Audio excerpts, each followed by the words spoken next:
News can മീഡിയയുടെ പുതിയൊരു വീഡിയോയിലേക്ക് സ്വാഗതം. PM കിസാൻ ഗുണഭോക്താക്കൾ അറിഞ്ഞിരിക്കേണ്ട ഏറ്റവും പുതിയ അറിയിപ്പാണ് എത്തിയിരിക്കുന്നത്. ചാനൽ ആദ്യമായി കാണുന്നവർ സബ്സ്ക്രൈബ് ചെയ്യുക.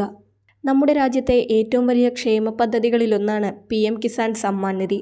18 ഗഡുക്കളാണ് പദ്ധതിയിലൂടെ ഇതുവരെ വിതരണം ചെയ്തത്. 19ാം ഗഡുവിനായുള്ള കാത്തിരിപ്പിലാണ് ഗുണഭോക്താക്കൾ.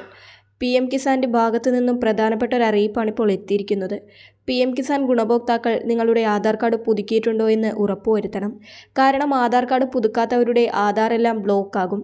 അതിനാൽ തന്നെ ഇത്തരത്തിൽ ആധാർ കാർഡ് പുതുക്കാത്തവരുടെ ഒതൻറ്റിക്കേഷൻ റിജക്റ്റായി മാറിയിരിക്കുകയാണ്.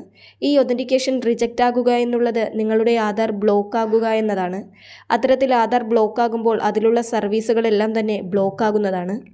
DBT ട്രാൻസാക്ഷനാണ് PM കിസാൻ സമ്മാൻ നിധിയിൽ വരുന്നത്. ഈ ഡയറക്റ്റ് ബെനിഫിറ്റ് ട്രാൻസ്ഫർ എന്നുള്ളത് ആധാറിലേക്കാണ് ഈ തുക നിക്ഷേപിക്കുന്നത്. അതായത് ആധാറുമായി ലിങ്ക് ചെയ്തിരിക്കുന്ന ബാങ്ക് അക്കൗണ്ടിലേക്കായിരിക്കും DBT ട്രാൻസ്ഫർ വഴി ഈ ആനുകൂല്യം എത്തുന്നത്. അതിനാൽ തന്നെ PM കിസാൻ സമ്മാൻ നിധിയുടെ 19ാം ഗഡു വിതരണം ചെയ്യുമ്പോൾ ഇത്തരത്തിൽ ആധാർ പുതുക്കാതെ ബ്ലോക്ക് ആയിട്ടുണ്ടെങ്കിൽ ഈ ട്രാൻസ്ഫർ ചെയ്യുന്ന എമൗണ്ട് റിജക്റ്റ് ആകുന്നതായിരിക്കും. അതിനാൽ PM കിസാൻ ഗുണഭോക്താക്കൾ നിങ്ങളുടെ ആധാർ പുതുക്കിയിട്ടുണ്ടോ എന്ന് പരിശോധിക്കുക. UIDAIയുടെ ഔദ്യോഗിക വെബ്സൈറ്റ് വഴി സ്വന്തമായി സൗജന്യമായി ഇപ്പോൾ ആധാർ പുതുക്കുവാൻ സാധിക്കും. DBT ട്രാൻസാക്ഷൻ വഴി നമ്മുടെ ആധാറിലേക്കാണ് തുക ട്രാൻസ്ഫർ ചെയ്യുന്നത്. അതിനാൽ തന്നെ ആധാറിൽ എന്തെങ്കിലും രീതിയിലുള്ള ബ്ലോക്കുകൾ വന്നാൽ ആ ട്രാൻസാക്ഷൻ ഫെയിൽ ആകുന്നതായിരിക്കും.